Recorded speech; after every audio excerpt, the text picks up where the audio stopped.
Quant à avoir commencé la campagne de Tintin Grail avec le scénario 1 que j'ai décidé que j'allais fort probablement refaire, ben, j'ai acquis il n'y a pas super longtemps Écho du passé qui tout le monde dit que ça se rajoute vraiment beaucoup. Donc on va faire le déballage puis on va voir qu'est-ce que ça va apporter de plus. Puis ça va peut-être me convaincre effectivement de recommencer la première campagne avec un petit bonus de plus. Donc, on parle d'un matériel de 1 carnet souvenir, 52 fiches exploits, 39 cartes actions légendaires et 13 cartes capacité avancée. C'est une extension pour les 3 campagnes, donc qui va pouvoir être réutilisé dans les 3 autres campagnes, ben, dans les 2 autres campagnes que je vais jouer, qui permet d'étoffer l'histoire personnelle des 13 personnages et qui va être jouable au travers des souvenirs extraordinaires, qui va comme venir rajouter une couche de plus par-dessus les personnages de ce que j'ai compris. Regardons le contenu. Donc, on a un carnet souvenir qui semble être une belle capacité. Est-ce qu'on a un nombre de pages? Non, mais c'est pour chaque personnage. J'ai l'air d'avoir une dizaine d'entrées plus ou moins par personnage. Donc, clairement, de ce que je peux voir, il y a des personnages qui sont pas déjà là. Donc, j'imagine que des nouveaux personnages, je pense, dans les prochaines campagnes, je pense que chaque boîte a des personnages, si je me trompe pas. Donc là, on a la fiche de personnage de... Ça, c'est un des personnages qu'il faut acheter à part. Il vient juste avec l'extension Kickstarter, si je me trompe pas. Ça, c'est un personnage que je ne connais pas. On en a comme trois. On a plusieurs personnages. On en a quelques-uns que je connais pas du tout, mais pas du tout. Ah, voilà, on a les personnages de base qui vont être là. Et ça rajoute de quoi de chaque côté? Ou c'est-tu le même personnage de bas? Oui, c'est ça. On a quoi de chaque côté qu'il va y avoir. Et les cartes. Et les cartes qui vont rajouter au jeu.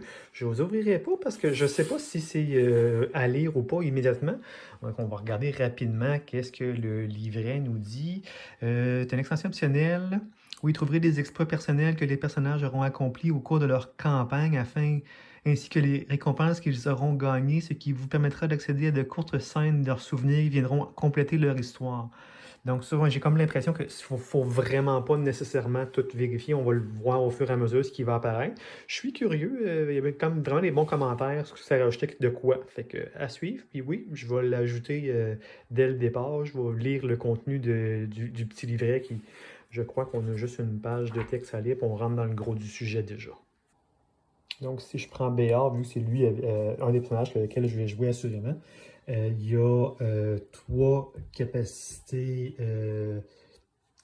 trois actions légendaires qu'on peut récolter, 3 cartes à tout le moins. Je sais plus les termes, je m'excuse. Et donc, il faut cocher 3 cases pour rapporter une carte. Quand on a coché les 9 cases, on rapporte l'action supplémentaire qui devient une action de plus que le personnage peut avoir. Donc, si on parle dans le cas de BA, il y aurait l'artisanat et de feu et d'acier qui pourraient jouer. Et ce qui est intéressant, c'est qu'on peut aussi jouer en mode héritage. Donc, si on ne les réussit pas les 9 dans la campagne et qu'on reprendrait BA, par exemple, dans une seconde campagne, ben, BA continuerait avec ses actions légendaires déjà cochées et activées, ce qui rajoute une petite couche de plaisir au jeu. Donc, c'est ça. Le recto verso, c'est la même chose. Ça nous permet d'avoir 2 feuilles par personnage au minimum pour pouvoir refaire la campagne tout simplement. Donc, c'est un bel ajout. J'ai hâte de voir ce que ça va nous donner comme petite lecture. On dit toujours, pour ne pas briser le fil de l'aventure, bien sûr, qu'on n'est pas obligé de le cocher et de l'activer immédiatement. Par exemple, c'est de battre un monstre ou de réussir quelque chose, puis on est en train de faire de quoi qui briserait le rythme du jeu. On peut attendre quelques minutes plus tard ou le faire quand un autre joueur va jouer son jeu à plusieurs. Personnellement, je vais jouer solo. Fait que je le ferai bien quand ça me contentera le plus simple pour moi de le faire, tout simplement. Mais non, il n'y a pas de doute, c'est un bel ajout. Donc, vivement la suite.